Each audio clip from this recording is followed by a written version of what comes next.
Now, after day one of Queen Elizabeth II in Ireland, Tommy Gorman investigates the political and social impact of this royal visit.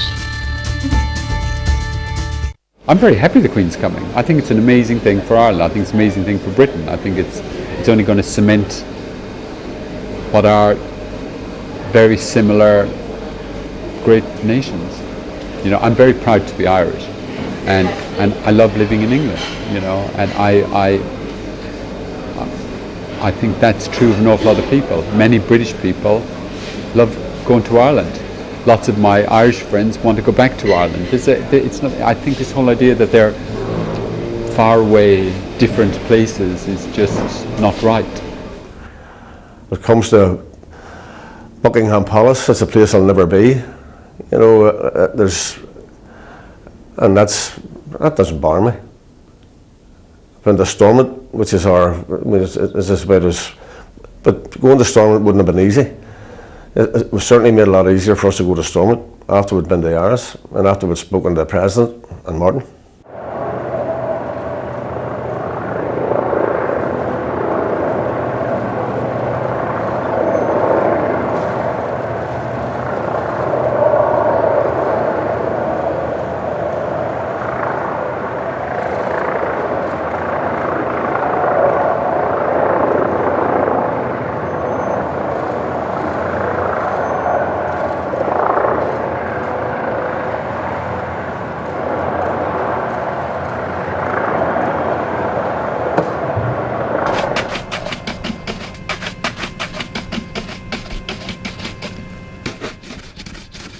We're very proud to be Irish, and we'll never lose our roots. We do love the country we're from. Well, I always wanted to join the army, and I was in the FCA for a while at home, and I went to join the Irish Army, and I found out I was colourblind, so they wouldn't take me.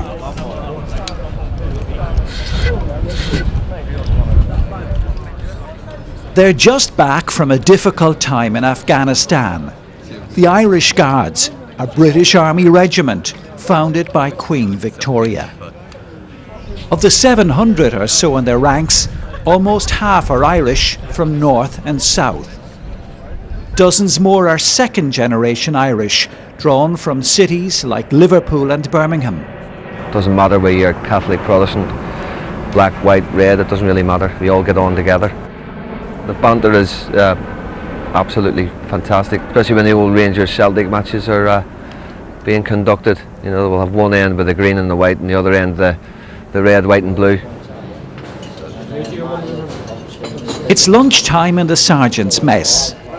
Under a portrait of Michael Collins, Irishmen and Englishmen break bread together. That's Collins, who signed a treaty that set up the Irish Free State. Collins, the IRA's intelligence chief, who ordered the killing of 13 British agents in November 1920, leading to the notorious retaliation known as Bloody Sunday at Croke Park. I was in Afghanistan for the last Ireland-England rugby match, and it was absolutely, it was fantastic. Like, we hammered them, but it was fantastic. There was great banter. We were watching it in the TV room in the patrol base. And we had an absolute great laugh. Like, I mean, we were leaping and jumping around the place at the tries we scored. The boys from England, they were absolutely disgusted. They thought they were going to run away with it because of the form that Ireland had been on for the rest of the Six Nations. But no, it wasn't to be. Outside the room of the regiment's most senior officer, a group of soldiers waits to be summoned. Sergeants! Turn! Quick march! Mark! There are 3 colour sergeants. They're about to be promoted. Colour Sergeant O'Neill, Ahern, and McKernan. Order to attend your orders. The line includes 3 men from Ireland. I was in the FCA. I tried to join the Irish Army first of all, but the Irish Army, well, they weren't recruiting when I tried to join, so I was looking at a few options, obviously the American military, the French Foreign Legion, but I decided on the British Army, where there's the long tradition of Irish people serving in the British Army, and obviously Irish regiments, Irish infantry regiments. Since I joined the British Army, and since I moved away from Ireland, I feel more Irish because you're not living in Ireland, not surrounded by Irish people, whereas you come over here, you feel a sense that, yeah, I am Irish, and a lot more Irish. I feel more Irish than I would do if I was living back home in Ireland.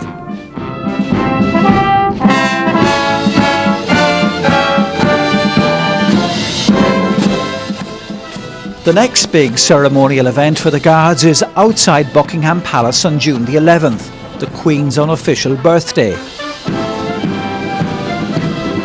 Her actual birthday is in April, but the June event is staged each year to help boost tourism numbers.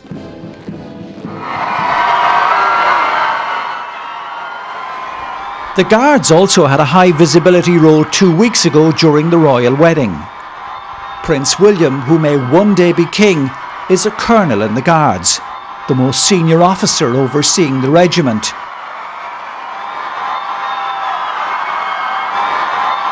He chose to be married in their uniform.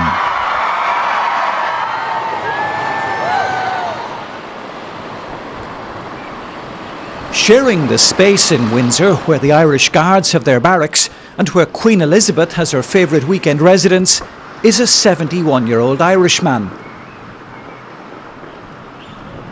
Father Michael Morrissey has family roots in Clonakilty and in Brewery, Devil country. He is the parish priest, in fact the only priest in Windsor.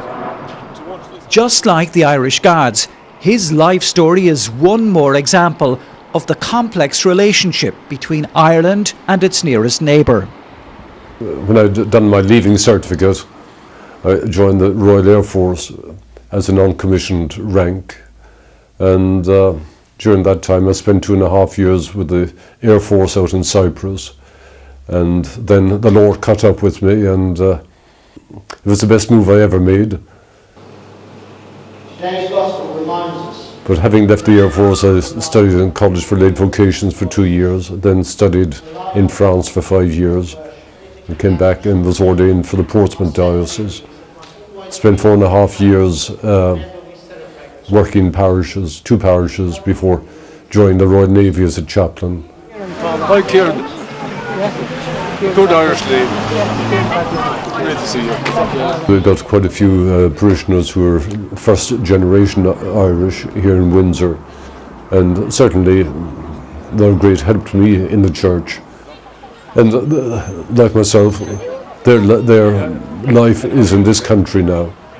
Yeah, and they wouldn't see themselves as wanting to return back to Ireland just to be Irish. Yeah, they're totally accepted in this country, and I believe I am totally accepted. When you think about it, there are not all that many pure English people. England is made up of so many different nationalities that I think the Irish have really made a wonderful contribution to the society of this country.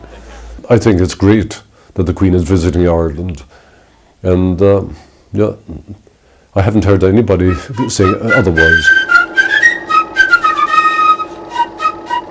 The last time a British monarch came to Ireland was 100 years ago, when George V paid an official visit for 6 days in July. As he met with war veterans and other guests at the Royal Hospital Kilmainham, who could have predicted the turmoil that would follow in the next decade? It would see the outbreak of the First World War, the 1916 Rising, the War of Independence, the birth of the Irish Free State, plus the partition of Ireland. The sedate nature of these scenes was misleading. In what was always a difficult relationship between neighbours, the friction had been building for over a century. If you could look back to, say, 1800, there's tension in Anglo-Irish relations consistently, hostility and occasional rebellions. It's partially resolved in 1921 with and problematically resolved, of course, with the setting up of the Irish Free State. But the expectation was at the time that, and from the signatories at the time, that Northern Ireland as an entity would, through the Boundary Commission, be made inviolable, and that didn't take place. And there's the Anglo-Irish War, economic war of the 1930s. You get into the period of the war, and Ireland is era, as it then is neutral. And the throne passes to King Edward VIII's younger brother and his wife, In 1936, George VI had become king after the abdication of his brother Edward VIII. And to the little lady who is now heir to the throne. The 10-year-old girl on the right, Princess Elizabeth, was now heir to the throne. The outbreak of World War II would bring heavy responsibilities onto her young shoulders. She was 13 when that war began. She was quickly given a role boosting the nation's morale, talking to the children who were separated from their families. To you living in new surroundings, we send a message of true sympathy, and at the same time we would like to thank the kind people who have welcomed you to their homes in the country. As the war dragged on and Elizabeth turned 18, she took on new responsibilities. She trained as a mechanic and driver in the Auxiliary Territorial Service, and of course was filmed in her new role. This was a formative period on so many levels. Her views on the world and about Ireland would be heavily influenced by those war years. Some of the military reasons which brought about the joint Anglo-American action to seal Northern Ireland from Axis spies in error. Mr. de Valera's neutrality permits German agents to establish themselves in an easy position for the collecting of vital information. Travel facilities between Great Britain and Eire and Northern Ireland were swiftly dealt with. The Dublin-Belfast train is pulled up for close inspection by military police and constabulary. Germany and Japan are no respecters of neutrality. Slipping their spies over the border was far too easy. The Allies are much too close to big moves to permit Eire to jeopardize the success of our operations. The north-south border is sealed. Credentials have to be right. The Ireland that she comes to know is an Ireland seen through the prism of the north of Ireland's commitment to the war effort during that crucial period. Over the duration of the war, she's effectively moved from being a young teenager to practically an adult. So it's been, I feel like, a defining experience for her. She is, by 1945, she's intelligent, certainly compliant with ritual and what is expected of a royal personage, but also intelligent, strong-willed, and well-versed in political and public affairs. At Shortland Harland, the city's giant seaplane works, the visitors see further proof of Northern Ireland's great loyalty to the Crown and all that it represents. Royal tours are always marked by joyous, cheering crowds, yet seldom, if ever, has there been a welcome to exceed Belfast's.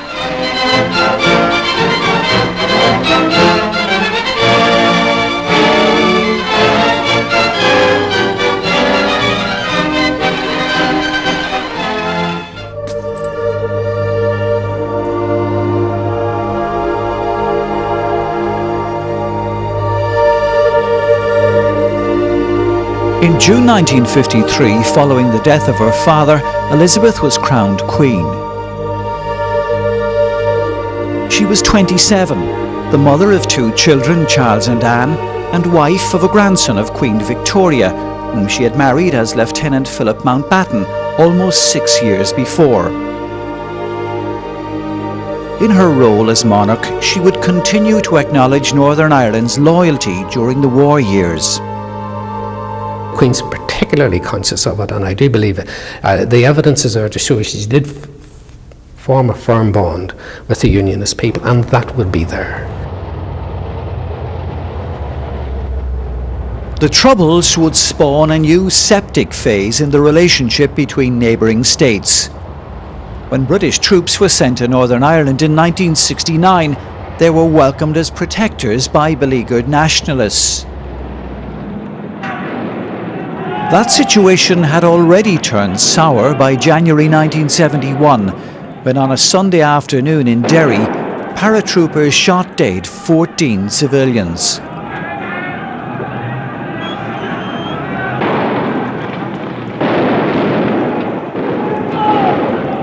Disgust turned to rage.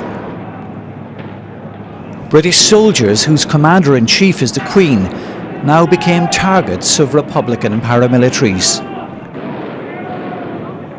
The bomb contained between 5 and 10 pounds of high explosives and was packed around with nails. It was triggered by a radio device and by someone with a clear view of his victim. On one of many bloody days, in July 1982, IRA bombs exploded in the heart of London, killing 11 military personnel. Household Cavalry in Hyde Park and Royal Green Jackets bandsmen in Regent's Park. Political efforts to end the bloodshed continued. As the various attempts surfaced and then failed, the monarchy and the royal visit measure were often used to calm worried unionists.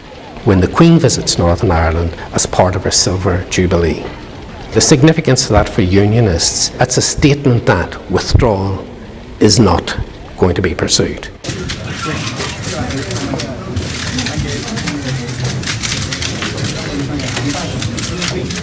The Anglo-Irish Agreement of 1985 had some unionists fearing British withdrawal from Northern Ireland was imminent.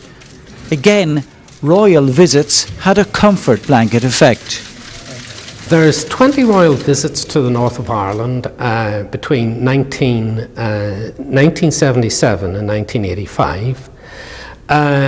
Between 1985 and the Downing Street Declaration of 1993, which more or less sets a template for the GFI later in the decade, there's 61. The Good Friday Agreement, 4 years after an IRA ceasefire, marked the beginning of a new positive phase in Anglo-Irish relations. A formula had been agreed to address some of the root causes of division in Northern Ireland. Nationalists would be given a new say and a new respect. The Republic would drop its constitutional claim on the Fourth Green Field.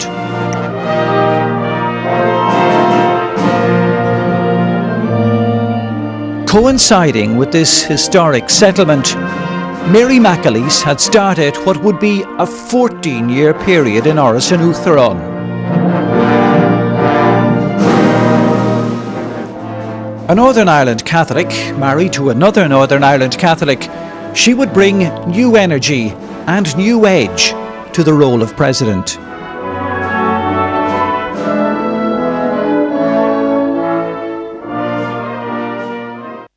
Fergal Quinn is back on the road with a new dose of his retail therapy. I'm making sure that customers have a good experience. Sharing his knowledge and offering advice. I think that's something that customers would value. He's championing independent Irish retailers. I don't want to be the generation for it to fall away. Steering them through the toughest ever retail environment. You know, there's days of despair. There's just too much at stake. That's a real tough job. Fergal Quinn's Retail Therapy starts Sunday at 8:30 on RTE1. Experience the Centra difference every day. This week's great offers: Budweiser 20 bottle pack only €15. Walker's cheese and onion 12 pack only €2. Cart door ice cream half price. And Centra quality Irish chicken fillets half price. So pop in and experience the Centra difference every day.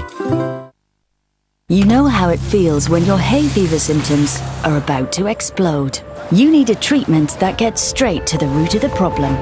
New Prevalin diffuses pollen before you develop full-blown symptoms. Put pollen out with Prevalin.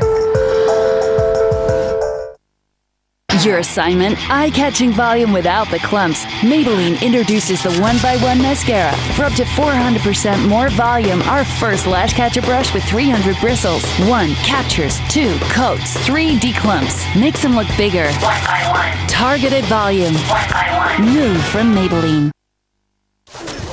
Just talk to her, man. She won't understand me. Hey, didn't Louise do Spanish for a junior cert? I'll give her a call. Hey, sis. What? Yeah, how do you say "where are you from" in Spanish? Eres sin hogar? Hola, eres sin hogar. How do you say "you have a lovely smile"? Me gusta tu... Odontología. Tus orejas son deliciosas. Quiero un kilo de tomatos. I'm sorry, I have no idea what you're saying, but I just love your Spanish accent.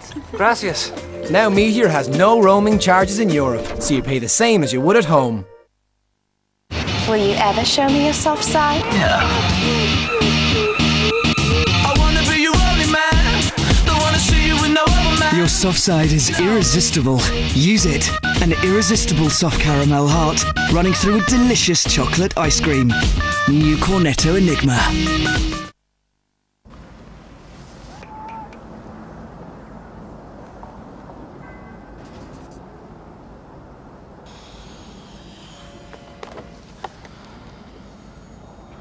Throughout life, there are particular moments when everything falls into place and something which seemed difficult suddenly starts to make sense, like the safe and secure deposit accounts available at KBC Bank Ireland.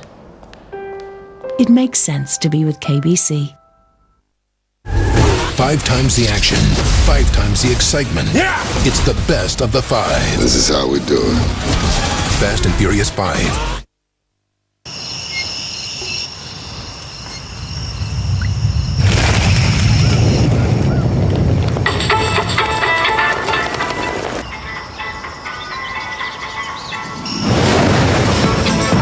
Because Volvic comes straight from the volcano, every drop has a spark of volcanicity.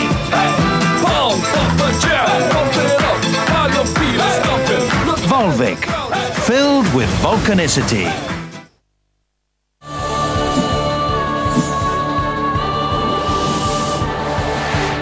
If you think good news travels fast, you ain't seen nothing yet. UPC's fibre-powered broadband is now more than triple the fastest speed of other broadband, which means there's no stopping you. So you, and you, and you can do even more, all at the same time. Switch to UPC and you will more than triple your current broadband speed. Get 25 meg fibre-powered broadband, the TV you love and your home phone for just €60 a month. For the fastest broadband in Ireland, visit upc.ie today. Touche Éclat adds light, luminosity and radiance to your face. The light belongs to Yves Saint Laurent. Let us turn your house into a home. The Arnott's Home Value Event with up to 50% off starts tomorrow. If you boys don't remember anything else I say, remember this. It's not what you are, it's what people think you are. And with the right amount of money, you can make them think whatever you want. Sometimes the image of a candidate is different from the reality. He's exactly what he appears to be. The men that we've married have great gifts and great flaws. You really think everyone can be bought? I haven't met the exception. Well, you have now. You have put this family in a very dangerous position. I'm not leaving you, Jack. Help me protect my sons. I can't do it. We have a serious problem.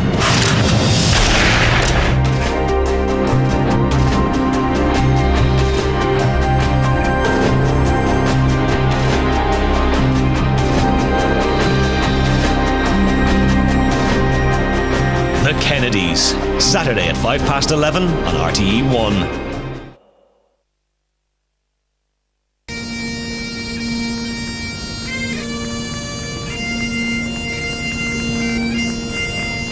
The presence, ethnosigns of the British monarch, the Irish president, and of course King of the Belgians, I think is very symbolic. It's a way, I think, of making a powerful statement about where the British Isles, about where Britain and Ireland is going in the future.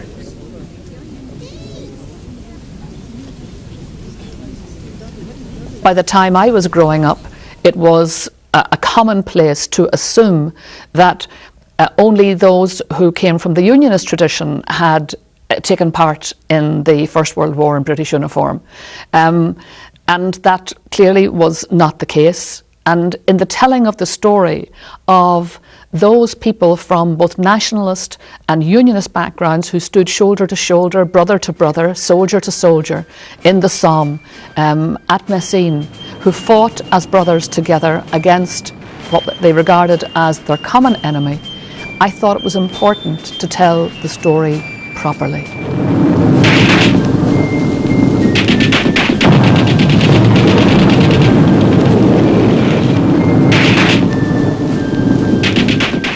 We have to say that many of those men came back to the post-Rising Ireland.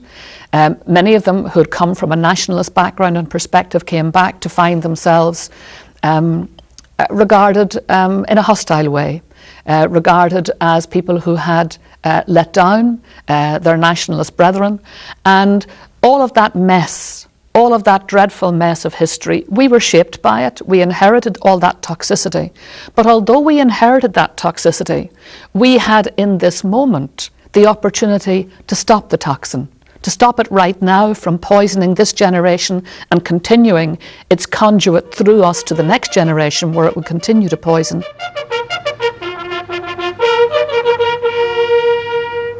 From the scenes in 1998, there is a possibility of opening of a shared history rather than a conflictual history in Anglo-Irish relations.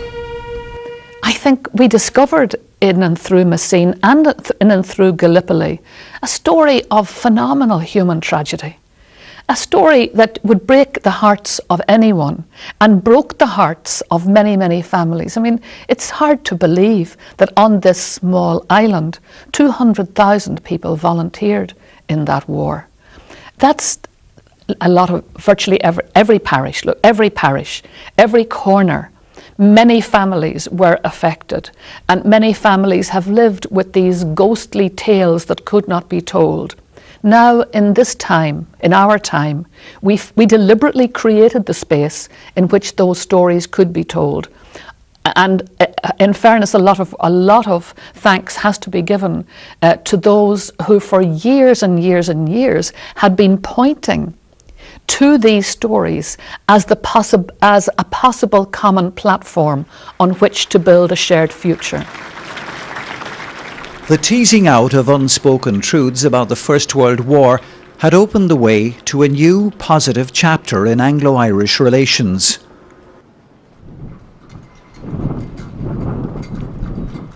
But closer to home, there were raw emotions about events of more recent times. More than 3,000 people died during the Troubles. 4 of those lives were taken in Yates country during the summer of 1979. Lord Mountbatten, uncle of Queen Elizabeth's husband, used to holiday at Mullaghmore, County Sligo. Identical twins, Timmy and Richard Natchbull, were among the grandchildren who would stay with them at Classybone Castle each summer.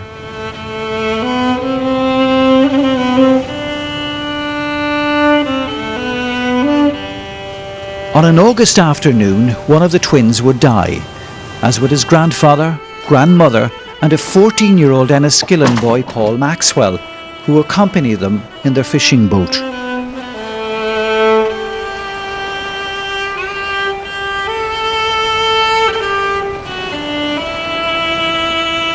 When we went out in my grandfather's little 29-foot fishing boat, a delightful old, locally built, somewhat dilapidated by 1979 fishing boat, we couldn't imagine that we were going to have anything other than a usual wonderful family day.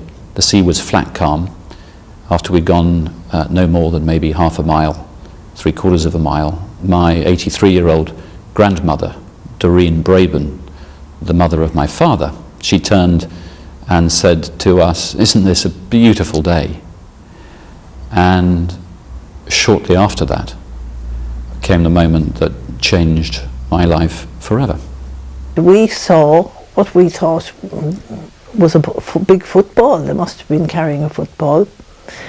But we thought we'd go and look, and then we discovered it was a person, and really did appear to be going down for about the last time. And we approached it, and I was trembling, and Dick was steering the boat very efficiently, and which meant that I could catch the object, which turned out to be a head with a very good head of hair, and I grasped it, but couldn't do any more because I realised it was somebody, and he was too big to pull, so I handed over to Dick. My first memory is of being in a small boat.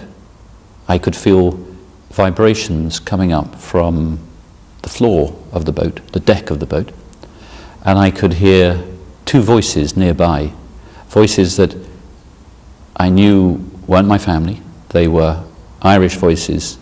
They were concerned, they were kind, they were agitated, anxious, And I knew that something was desperately wrong. Having got him into the boat, he was only too keen to try and climb out of the boat. And he was disorientated, not unusual, I should think, in that case.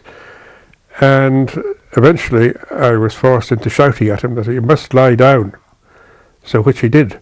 And he said, oh, he was very apologetic and said, I was so stupid making noise like that. And we covered him up with our bathing towels. He said he was very cold, even though it was a very hot day. And we set off back to the harbour. Shortly before 11 o'clock, an army helicopter touched down on the pad in the grounds of Sligo General Hospital. The 31-year-old heir to the Mountbatten title, Norton Knatchbull, and his fiancée, Penny Eastwood, hurried from the helicopter to the main entrance to the hospital building.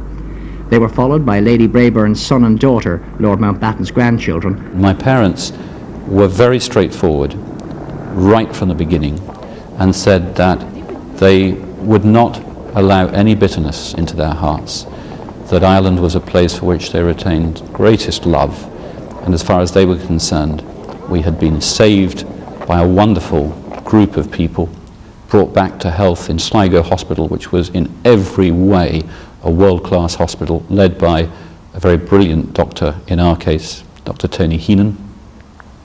And we ended up going back to the UK with, from my point of view, no experience of anybody in Ireland other than people who had been loving and supportive.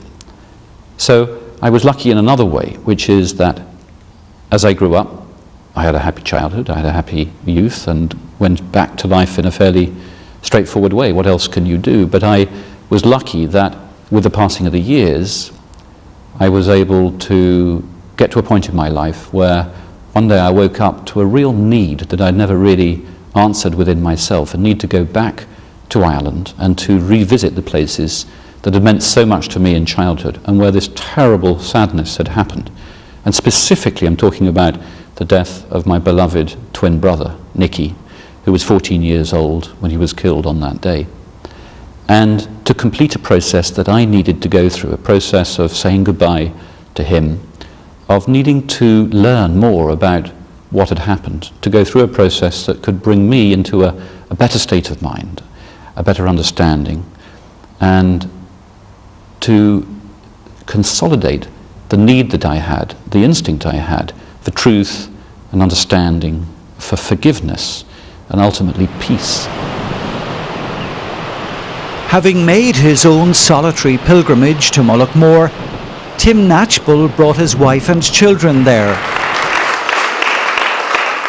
His book about his personal journey of reconciliation recently shared the Ewart Biggs Memorial Prize. He bears no ill will to the IRA members who changed his life forever.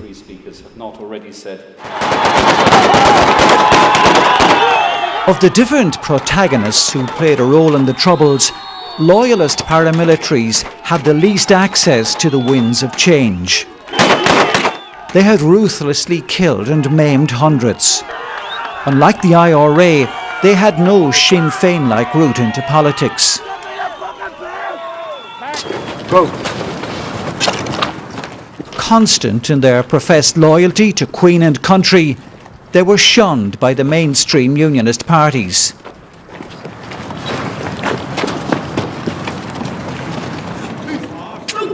Primal warlords in some of the most deprived areas of the United Kingdom, they were left to wallow in uncertainty. I was in charge for organising and directing terrorism in Northern Ireland on behalf of the Red Arm Commando. I'm an ex-UDA prisoner. I've been involved in loyalism going back to 1972. Hi Jackie, are you well? Mary and Martin McAleese would begin building bridges to these loyalist communities. During her childhood in North Belfast, her family had been burned out of their home by loyalist paramilitaries. Her husband was from a large Catholic family who grew up in loyalist-dominated, working-class East Belfast. Martin McAleese took it upon himself to venture where no politician, British or Irish, had ventured before.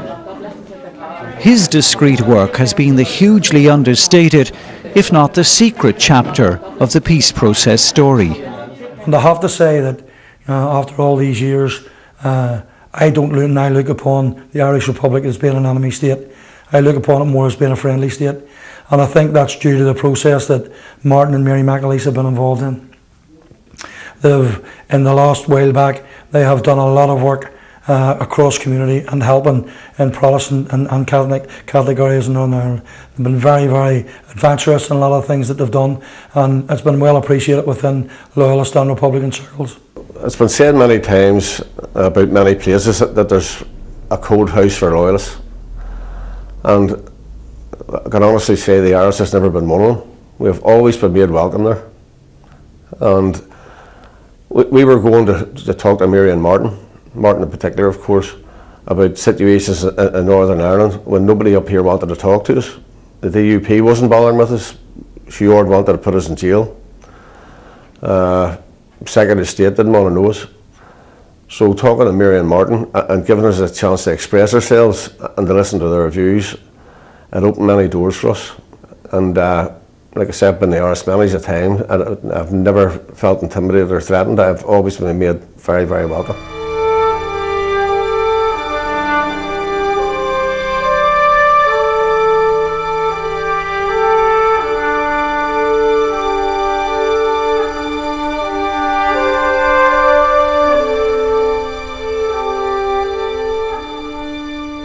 Two years ago, those relationships developed by Martin McAleese would be severely tested.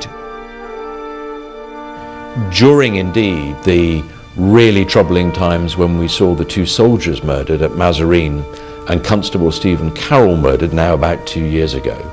Again, Martin was somebody I reached out to immediately when these brutal murders took place, because one of the things that most concerned me was that actually if people within certain loyalist communities, particularly within Belfast, but wider than that too, if they were to react to those murders, and if they were in any way to take a step forwards into arming themselves or doing something like that again, that would be disastrous.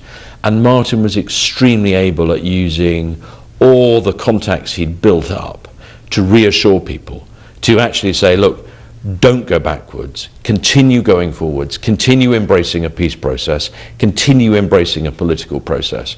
You see, one of the things that people often think is that because you may have names in your address book, that's a relationship. It's not. What people need to understand about the incredible hard work that Martin did was he didn't just have contacts, he had relationships with people.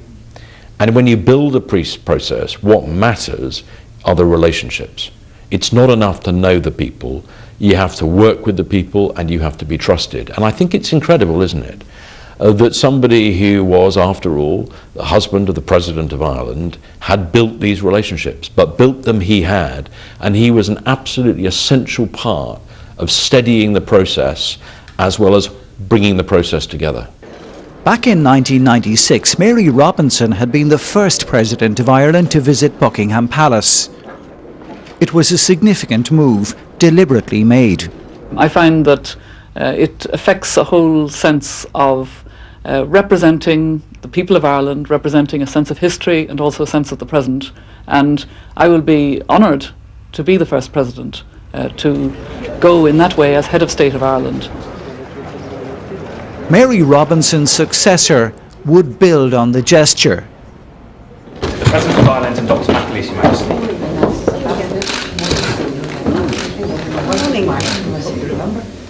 At a series of events in Britain and Northern Ireland, the growing personal chemistry between Queen and President complemented the improving political relationships.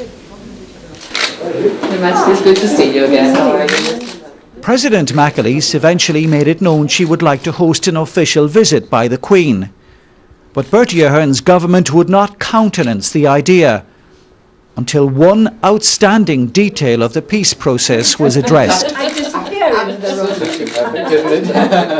We now know, and the Taoiseach has spoken about this quite openly, what requires to be done in order to complete, if you like, the set of elements that would make such a visit possible. We know that it is dependent on the completion of devolution, which hopefully will not be too far off. That means the return of policing and criminal justice responsibility to the executive in Northern Ireland. We had hoped that would be made. We're not entirely sure what the timescale for that may be. We would hope that it would keep very closely to that timetable. And then when that is done, when devolution is completed, I think then anything is possible after that. And as you know, I mean, I'm long on the record as saying that I would wish that visit would happen. We know that Her Majesty wishes to come, and we know that we wish her to come. So please goodness it will happen. As to the when of it, I don't know. That's really a matter for the two governments. The spring of last year saw the conclusion of lengthy negotiations at Hillsborough.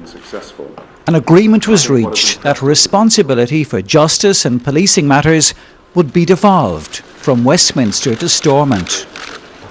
The last obstacle to a visit by Queen Elizabeth had been removed. We all want this visit to be enormously successful. I certainly, during the several years I spent as Secretary of State, very much wanted the visit to happen. But I was very clear, it was absolutely essential that we settle the matter of completing devolution and policing and justice being devolved back into the hands of politicians elected in Northern Ireland before I certainly, if I had been asked, would have said, yes, I think it's the right time for such an invitation to be made. And of course, it was always for the Queen to decide when she herself would want to accept such an invitation. Big into reptiles. I'd love if I could incorporate it somehow, like, do you know what I mean, into the wedding now. Would he be able to, like, walk up the aisle right now, holding rings or something like that? Cheers, lads. The final episode of Don't Tell the Bride, Monday at 9:55 on RTE2. They fire Hurley's out of it. Nobody's able to stop Larkham. This year, RTE will bring you 31 live championship games, including both All-Ireland finals. Highlights of over 90 matches throughout the summer. More than 130 hours of GAA coverage on television alone. The Sunday Game Live, Sunday at 1:30 on RTE2.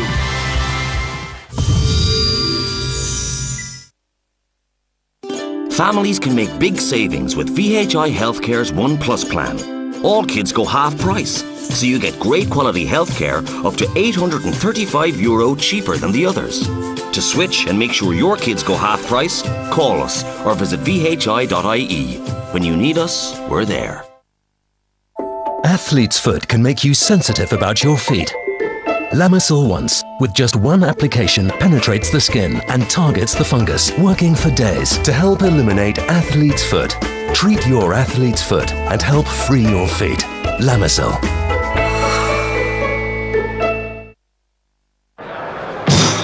And they're off, leaving Juggling Jen and Run Ragged with a clear stretch ahead, and Juggling Jen quickly takes the lead, making small incisions in the succulent chicken breast before stuffing with pieces of taleggio cheese and fresh green pesto, while Run Ragged gains ground by steaming the broccoli and preparing the Sicilian seasoning. Juggling Jen still going well, wraps it up with streaky pancetta, but just as they're heading for the final furlong, it's a late run for Little Miss Juicy.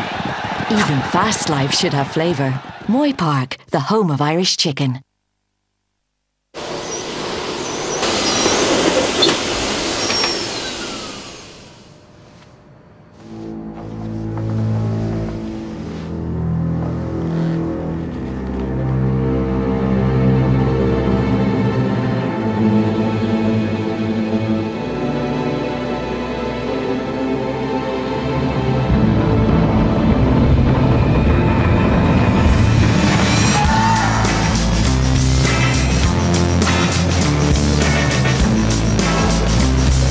Chilled below zero. Budweiser ice cold.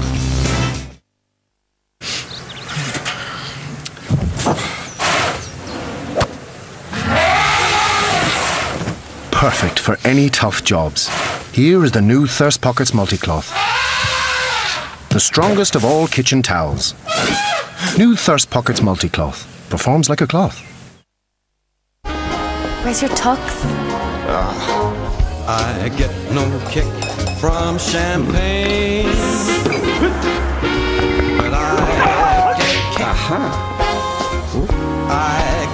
Shall we? Baraka Boost, a little kick when you need it. Hi, James. My mate Jules fancies Please you. don't. Aoife! No, it's not even funny now. Let me just get his number.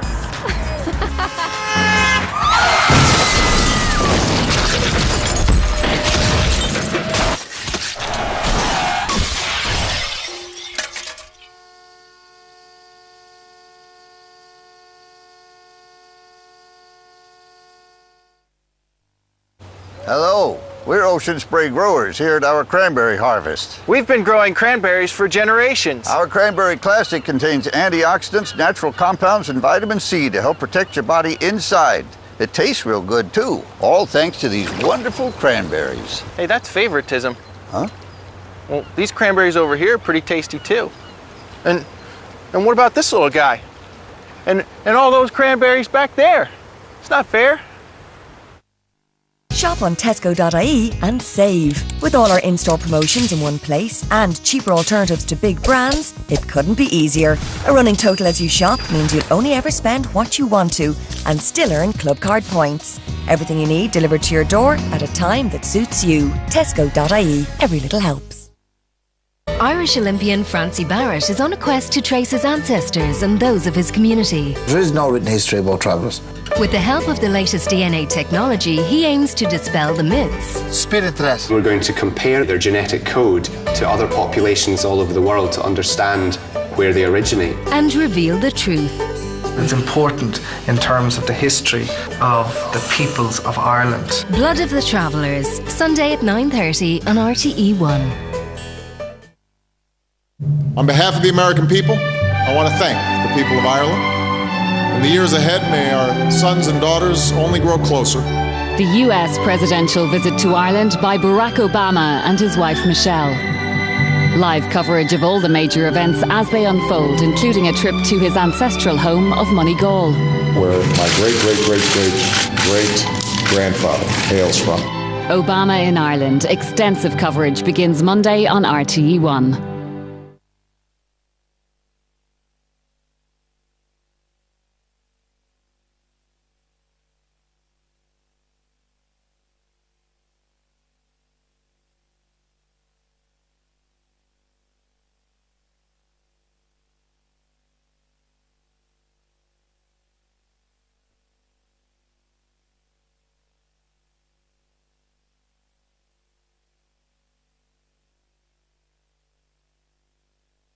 The Algerians waited for 30 years after the French left Algeria in 1962. They waited until 1992 before there was a state visit for the President of France, and they didn't accept any partition as de Gaulle had urged or anything like that. So, all in good time, when this is really settled. But not now. Not now.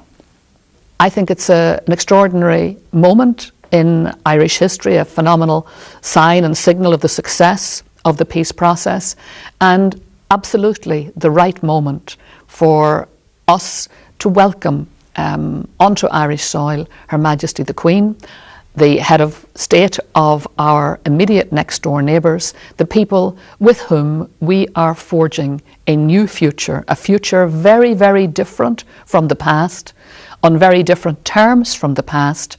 And I think that that visit hopefully will send that message that we are, both jurisdictions, determined to make the future a much, much better place.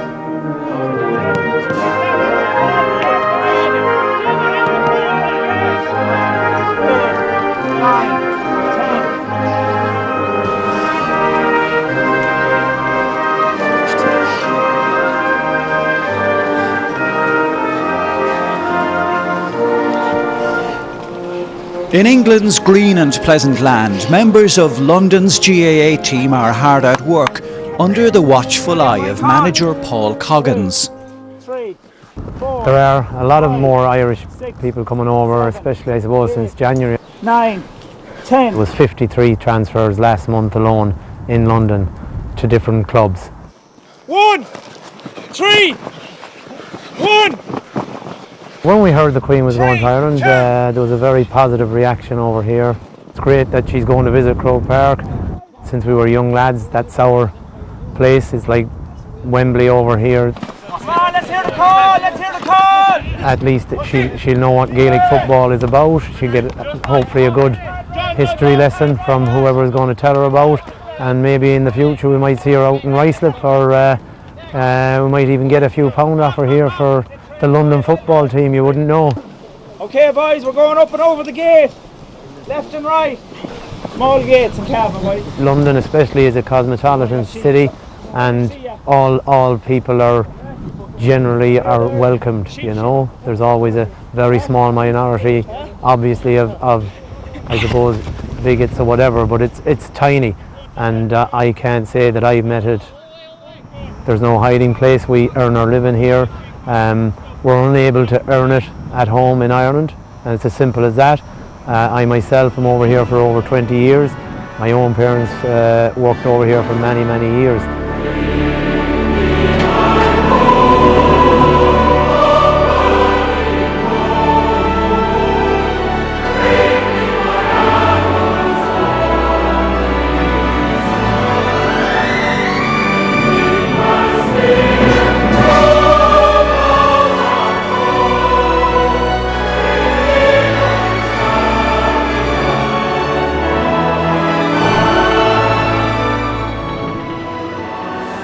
Part of East London is now one of the biggest building sites in Western Europe. It's the location of next year's Olympic Games. The second largest group of contractors here are Irish.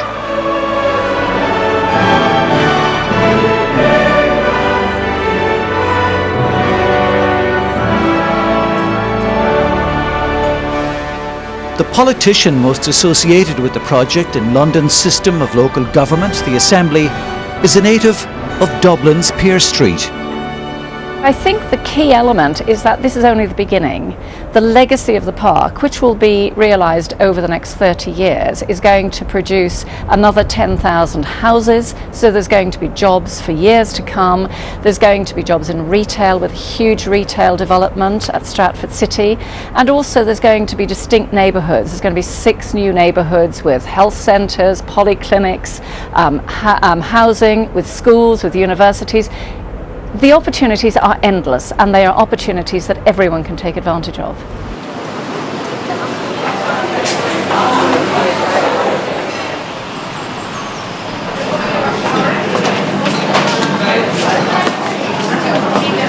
One man with a track record for spotting opportunities is the proprietor of this restaurant in central London. At In the Park and several other upmarket venues, he employs 700 people. He was the person who imported Absolute vodka into the UK. He's one of the judges in the BBC television series Great British Menu. He's a great admirer of Britain's royal family and comes from Swinford, County Mayo. There's a competitiveness between Ireland and Britain in certain things, particularly in rugby. But I think people love Ireland. I think the British love Ireland, and because we're all, I think, part of the same group of people. We're not. When you have mass immigration like Britain felt from all over the world, all of a sudden you sort of realise how much you have in common as people. When you see lots of other nationalities entering a country, you think, oh, actually, we're all the same, really. And it's true, you know, the Irish, the Welsh, the Scottish, you know, it's all the same group of people. So I think the relationship's changed.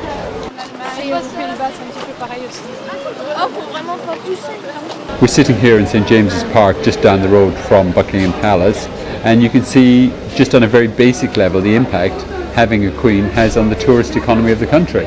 But also, Prince Charles, to me, is one of my great heroes, because as a man, he is so far ahead of his time. He's one of the great thinkers of our time, because of how he thinks about the land. I mean, I'm personally very interested in the land, and you know, he's thinking about farming, the way we're using the land, how to get the best out of the land, the type of food we should be eating. He's like 20, 30 years ahead of himself, you know, and I think a lot of Irish farmers could benefit greatly from looking up some of his speeches and listening to them. I'm very happy the Queen's coming. I think it's an amazing thing for Ireland. I think it's an amazing thing for Britain. I think it's only going to cement what are very similar great nations. You know, I'm very proud to be Irish, and I love living in England, you know, and I think that's true of an awful lot of people. Many British people love going to Ireland.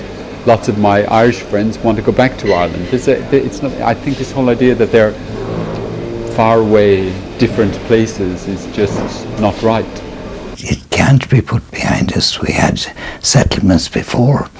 We had the Act of Union, which was to be a settlement in perpetuity, the wording of the Act. We had the Treaty of Surrender in 1921, and it was to settle everything. Lloyd George was telling his friends that it was settled for 50 years, and 50 years later, in 1971, it was a very different show. So the way I would look at it is, it doesn't matter. I myself, and indeed you, Tommy, may not be around, but as long as there's British rule in Ireland, there will be opposition.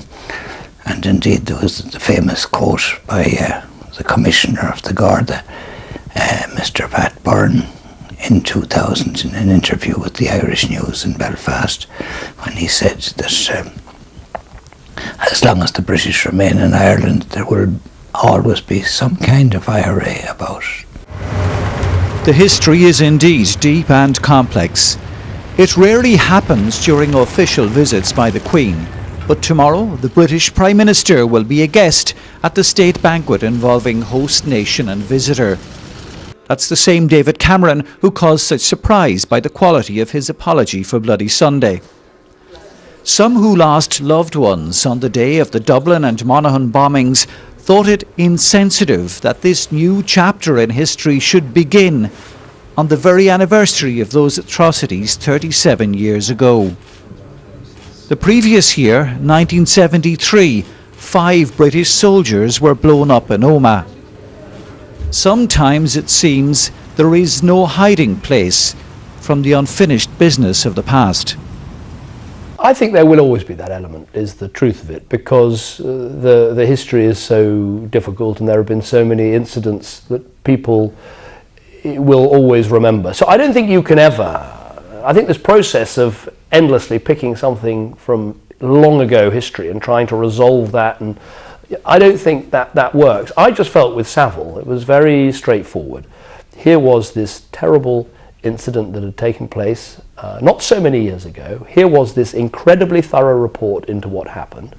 I was given the usual very good civil service draft with a bit of on the one hand, on the other hand. I read myself the relatively lengthy introduction to that Savile inquiry and just thought, there's no half measures here. There's no sort of on the one hand, on the other hand. This is absolutely clear that what happened was wrong, that some people did some very bad things, and the British government need to be absolutely clear about what had happened was wrong and say it as clearly as you possibly could.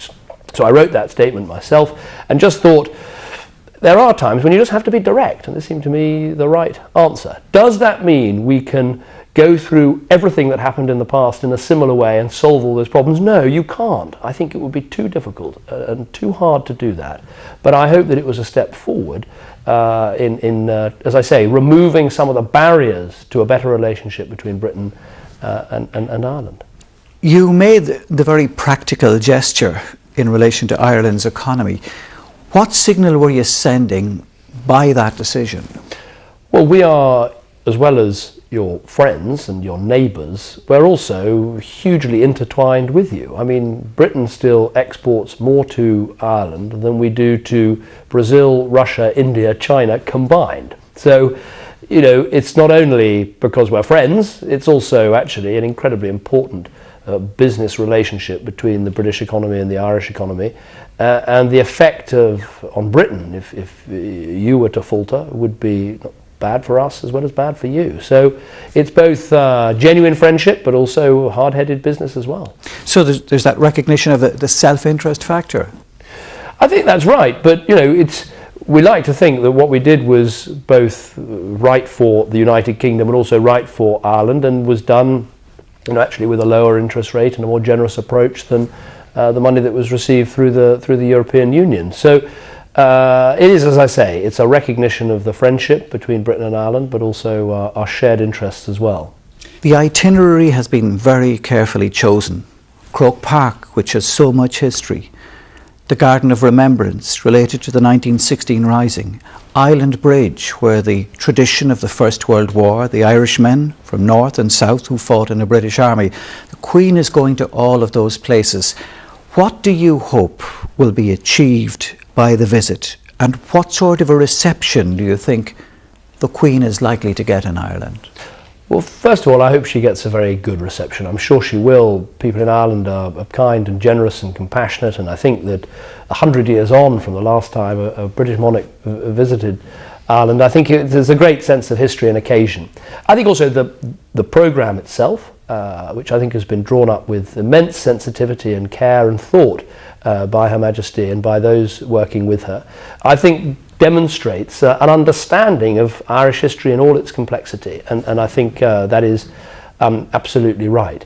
But I think the real effect will be, as I say, a marker that just as we are solving some of the problems that have been between us in the past, just as we are helping each other through these difficult economic times, now is a great moment for people in Britain and people in Ireland to actually remember all the things we share. I mean, 6 million people in the United Kingdom with Irish grandparents, 100,000 people born in the United Kingdom living in the Republic of Ireland, 3 million tourists going one way, and actually 3 million tourists going the other way as well, making us some of our most important customers and friends and neighbours. I think all those things, I think, can lead to a much stronger, an even stronger relationship in the years ahead, and I believe Her Majesty's visit will be the start of something big rather than the end of a process.